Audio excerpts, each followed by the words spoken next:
Assalamualaikum warahmatullahi wabarakatuh. Sahabat-sahabat Katisha, izinkan saya memperkenalkan program-program apa saja yang pernah kami lakukan. Sebagian ya dari program-program yang pernah kami lakukan di Baksos Katisha. Yang paling utama di Baksos Katisha adalah kegiatan sosial berbentuk charity atau pembagian donasi berupa uang cash, sejumlah uang yang kita bagikan, beras, sembako, keperluan rumah tangga yang lain, baju layak pakai, barang-barang bekas yang masih bisa dipakai. Nah, itu adalah program yang di bidang sosial, dalam arti program pemberian, jadi program berbagi lah istilahnya kayak gitu. Alhamdulillah kami sudah membantu lebih dari 2000 orang so far, so good gitu ya, dengan dana yang sudah mencapai ratusan juta kalau di total ya.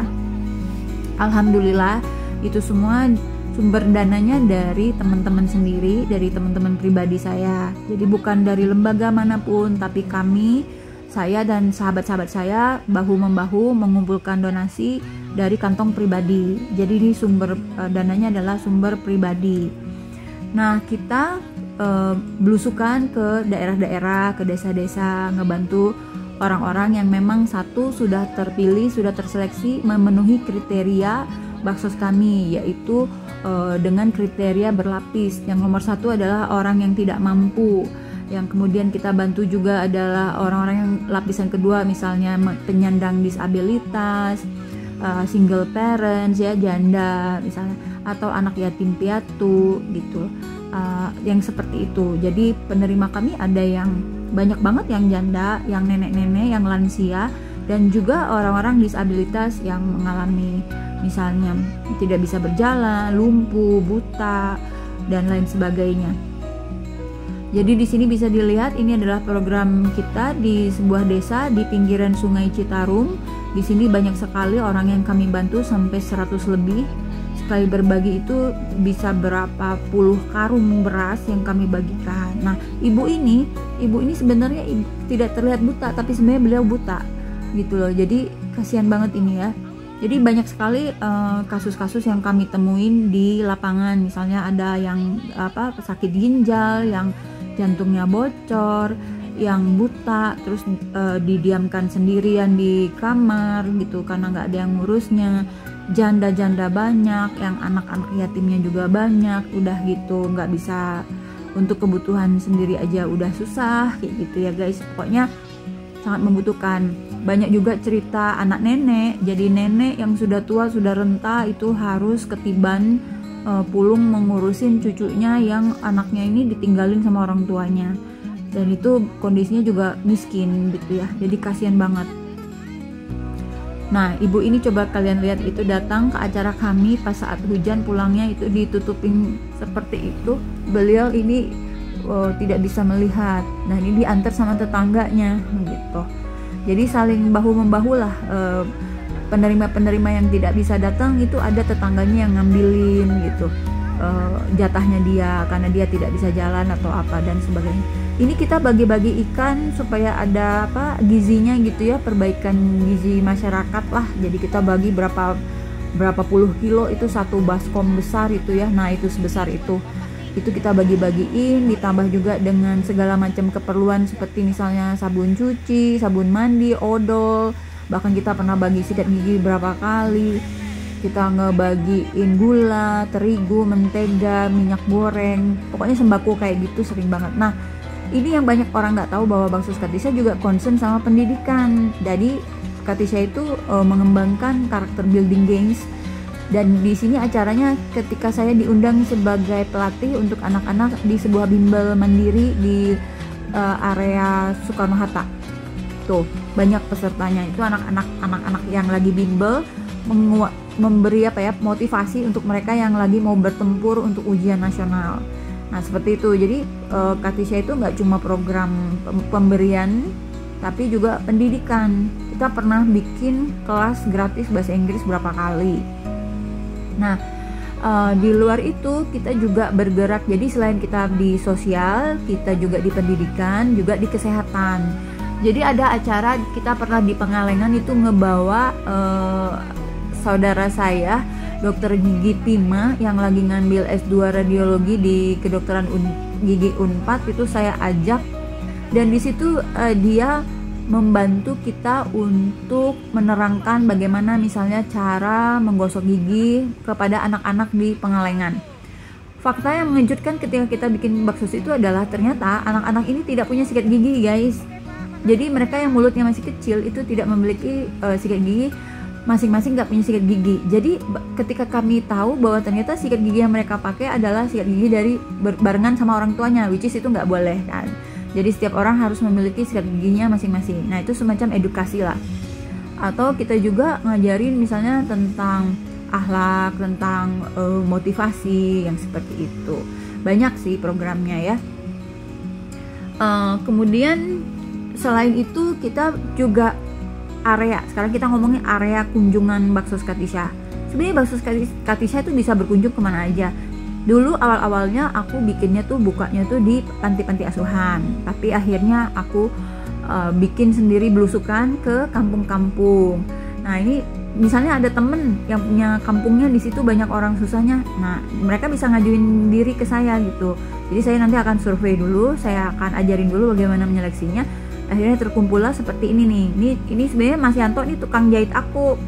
Nah, jadi Mas Yanto di lingkungannya dia tuh ada nenek-nenek yang seperti ini. Yang tadi itu kasihan banget, itu ibu Mimih itu benar-benar sebatang kara. Jadi dia cuman punya tetangganya yang untuk ngasih dia makan dan tidur juga di rumah tetangganya karena beliau benar-benar nggak punya apa-apa. Itu kategorinya benar-benar fakir ya, guys.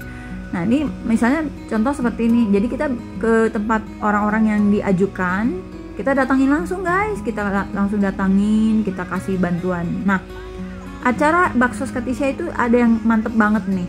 Waktu itu di zaman itu aku bikin pesta duafa, di mana aku mengumpulkan beberapa penerima aku dari berbagai desa.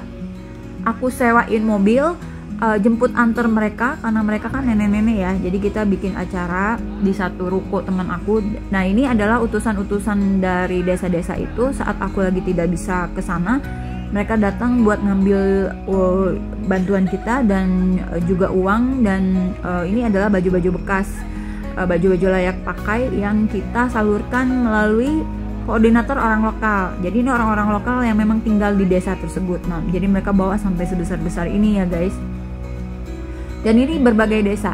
Ini adalah kegiatan kita waktu kita ke panti asuhan di Lembang. Itu ada sahabat aku Susi. Ini anak-anak panti yang kita ajarin bahasa Inggris, kita ajarin karakter, kayak semacam budi pekerti lah kayak gitu ya, akhlak lah, pembangunan akhlak kayak itu. Ada Winnie juga teman aku waktu itu. Kalau di kota aja tuh masih ada yang mau ikut, tapi kalau udah keluar kota itu nggak ada yang mau ikut ya, karena kan jauh dan capek. Jadi kalau cuma salah satu program kita tuh adalah perpustakaan gratis. Kita sudah menyalurkan 2000 buku yang kita sumbangkan melalui panti asuhan, perorangan maupun sekolah. Jadi ada satu sekolah yang memang kita bantu perpustakaannya. Nah ini adalah ibu yang tinggal di kota Bandung, deket banget di deket kita ini. Ini yang kita bantu juga. Ini bayangin guys, di kota Bandung itu masih banyak loh sebenarnya orang-orang yang membutuhkan yang belum pernah dibantu sama sekali. Nah ini kita bisa lihat sendiri, ini rumah dia tuh kebanjiran sampai sepaha. Dan rumahnya seperti ini ya guys, kondisinya mengenaskan sekali. Nah ibu ini ceritanya dia itu harus mengasuh cucunya. Jadi dia punya anak laki, istrinya meninggal, jadi dia akhirnya mengurusi cucunya yang masih bayi lah, baru umur setahunan. Ibu ini kerja sebagai asisten rumah tangga. Dia seorang janda yang ya artinya tidak punya siapapun yang menafkahinya, jadi dia harus kerja dengan gaji seada-adanya sendiri seperti itu. Nah di sebelah rumah ini, jadi rumah ini dibagi dua ya, antara dia sama bapak satu lagi. Itu juga sama kondisinya, bapak itu sudah susah pendengarannya dan cuma jualan cilung atau apa kayak gitu. Pokoknya kalian bisa lihat sendiri. Kenapa kita videoin semua? Karena biar teman-teman tahu siapa saja yang kita bantu, kondisinya kayak gimana, rumahnya kayak gimana, jadi jelas gitu kan. Orang-orang itu emang perlu dibantu, dari sini terlihat kan kayak gimana-gimananya. Nah seperti itu. Jadi Baksos Katisha itu menggunakan video untuk memberikan informasi ke teman-teman bahwa teman-teman ini lihat bahwa memang yang kita bantu ini, yang kita kasih uang ini adalah emang orang-orang yang kondisinya masuk dalam kategori atau kriteria baksos kita, seperti itu. Kita pernah juga bagi baksos di Garut, dimana kita itu hampir setiap bulan datang ke situ atau mungkin 2 minggu sekali main ke situ. Itu anaknya banyak sampai 80 orang satu aula deh pokoknya. Nah itu di Lewi Goong di Garut itu juga sering banget. Cuman aku videonya aku udah posting, jadi aku mesti cari-cari lagi karena laptop aku lagi rusak, jadi aku nggak bisa kasih lihat. Tapi kalian bisa lihat di Facebook atau di YouTube aku. Di situ tuh banyak sekali anak-anak yang nggak punya. Nah ibu ini ceritanya gimana? Kan kalian nggak tahu kan di dalamnya kayak apa, seperti apa. Ibu ini adalah Ibu Oo. Ibu ini mengalami musibah waktu dia bekerja di sawah. Karena beliau seorang single parent yang masih punya anak yang masih sekolah SMP waktu itu, tiba-tiba tangannya masuk ke dalam gilingan mesin padi sehingga putus. Dan pada saat aku datang ke rumahnya, ini di rumah anaknya sebenarnya, ini bukan rumah dia tuh lebih apa adanya lagi ya, ini masih bagus ya.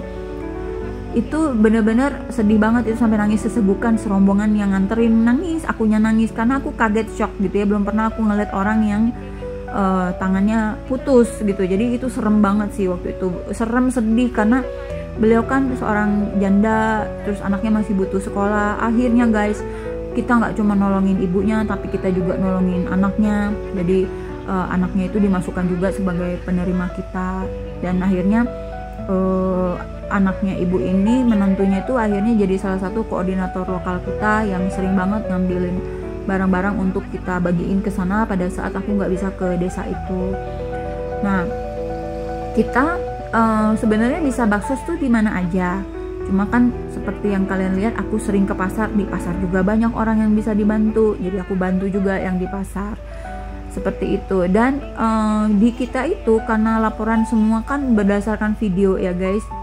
Jadi ya sudah, jadi jelas gitu. Jadi nggak ada nggak ada berprasangka buruk tuh nggak ada kalau di baksos kita, karena semua diliatin, semua transparan seperti itu. Bahkan sebenarnya saya tuh pengen pensiun tapi belum ada yang bisa gantiin saya. Nah ini ada satu rumah orang ya, yang dia tuh tinggalnya bener-bener di lantai atas dengan tangga yang cuma begini guys. Di sini tuh dihuni tuh udah lapuk-lapuk kan kayunya. Ini tuh lokasinya di tengah kota loh guys, di tengah kota kita ini tuh di Bandung. Jadi sebenarnya baksos kita itu bisa menyusur ke desa-desa, bisa juga di tengah-tengah kota. Di tengah kota di sekitar sini aja banyak yang kumuh ya, banyak yang susah, banyak yang miskin ya, banyak gitu loh. Nah jadi bayangin coba, ngeri kan. Jadi ya begitulah yang kita bantu tuh, memang kalian bisa lihat sendiri videonya kayak gimana kondisinya. Masih ada loh orang-orang yang kayak gini. Bahkan ada di desa Rancalame itu aku nemuin satu penerima aku yang hidupnya itu guys cuman di gubuk yang ukurannya tuh cuman sekitar 2 kali 1,5 meter. Ada itu, masih ada guys yang kayak gitu. Nah balik lagi, aku nggak bisa cari videonya karena laptop aku lagi rusak. Jadi ini aku ambil dari berbagai kegiatan aku, supaya kalian bisa tahu Baksos Katisha tuh ngapain aja. Nah sekarang ini kita udah ngembangin lagi supaya penerimanya jadi mandiri, yaitu kita kasih domba untuk dipelihara dan dikembangbiakan di desa Pamulihan di Sumedang. Nah seperti itu guys. Jadi kami ini belum bisa skala yang besar karena dana kami kan terbatas, masih dari teman-teman sendiri.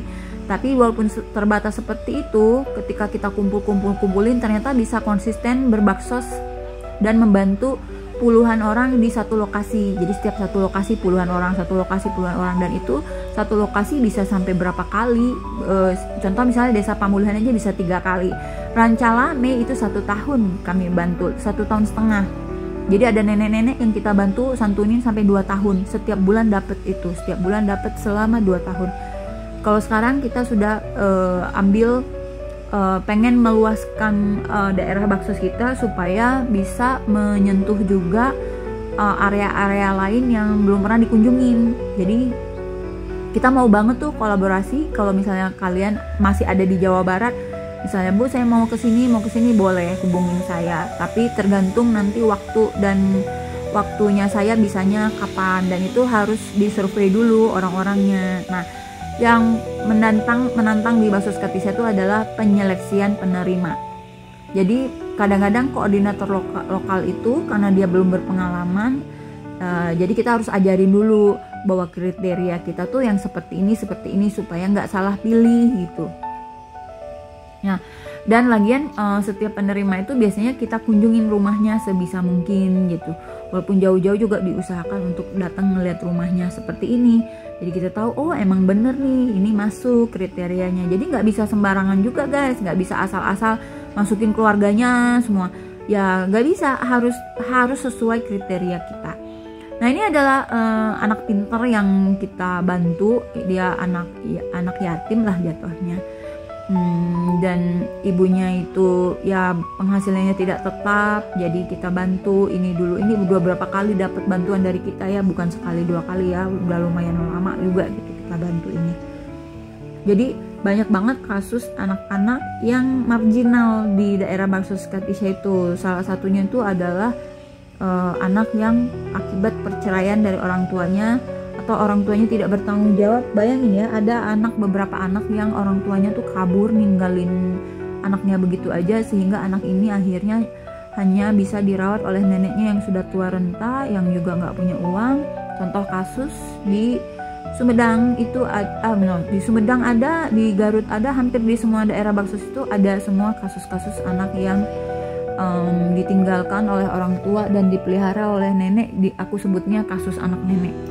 Jadi kasus anak nenek ini umum terjadi ya di daerah Baksos kita, seperti itu. Nah, salah satunya yang kita harus lakukan dalam melakukan kegiatan Baksos Katisha itu adalah mensortir donasi. Jadi semua donasi ini kita sortir dulu, walaupun memang sebenarnya teman-teman sudah baik banget ya, udah ngasih barang-barangnya emang the best semua lah, bagus-bagus, bahkan banyak yang baru ya. Tapi kita tetap sortir, takutnya pada saat kalau kita nggak sortir, kita kasih langsung ke orang-orang, taunya barangnya nggak layak. Nah jangan sampai kan kayak gitu, seperti itu. Jadi kita usahakan untuk tetap mensortir barang-barang supaya pada saat kita memberikan, kita yakin betul bahwa barang itu masih bisa dimanfaatin. Nah pada saat kita bagikan barang juga, kita tuh nggak pernah memaksakan. Jadi kita selalu membebaskan mereka mengambil sendiri barang apa yang mereka suka dan butuhkan. Karena kan kalau kita yang menentukan itu nggak bisa guys, karena setiap penerima itu punya kebutuhan sendiri dan selera masing-masing. Yang kata kita bagus, kata dia nggak bagus, bagaimana? Kan nggak bisa. Jadi terserah kebutuhan mereka masing-masing. Jadi sangat dibebaskan sama kita, terserah mau ambil yang mana gitu loh. Yang penting kita ingat-ingat yang lain juga masih ada, jadi jangan serakah ngambil semua buat diri sendiri, seperti itu. Salah satu yang jadi hal yang paling membahagiakan kita adalah kita itu dapat donatur yang menyumbangkan baju-baju baru. Jadi pada saat satu lebaran itu kita bagi sampai berapa puluh, mungkin lebih dari 50 baju lebih kayaknya, lupa ya guys. Nah ini nih donaturnya, namanya Uda Irfan. Nah jadi Uda Irfan itu nyerahkan baju-baju dari bisnis dia yang udah lama numpuk di gudangnya, akhirnya dikasihin ke kita, dan itu kita bagi-bagikan lagi ke seluruh penerima kita. Jadi yang kita kunjungin itu dapat semua baju baru dari Uda. Nah thank you banget loh Uda Irfan, kapan-kapan nyumbang lagi dong ke Baksos kita baju barunya untuk lebaran tahun ini. Jadi aku tuh sering banget ya guys, capek jalan kaki ngeliat ke rumah penerima kita. Ada yang rumahnya tuh cuman lebar 1,5 meter kali paling banyak cuman sekitar 4 meter, ada lah guys yang kayak gitu. Begitulah guys ceritanya Baksos Katisha dan kegiatannya tuh apa aja. Jadi kita nggak cuma di donasi dan charity, tapi juga ke pendidikan, kesehatan gitu. Oke, siapa yang mau bantu kita tunggu ya, kita bisa kolaborasi. Terima kasih semuanya. Assalamualaikum warahmatullahi wabarakatuh. Aku kasih uang ganti beras dan ini uang apa dan ini daging kurban. Terima kasih. Semoga dimanfaatkan.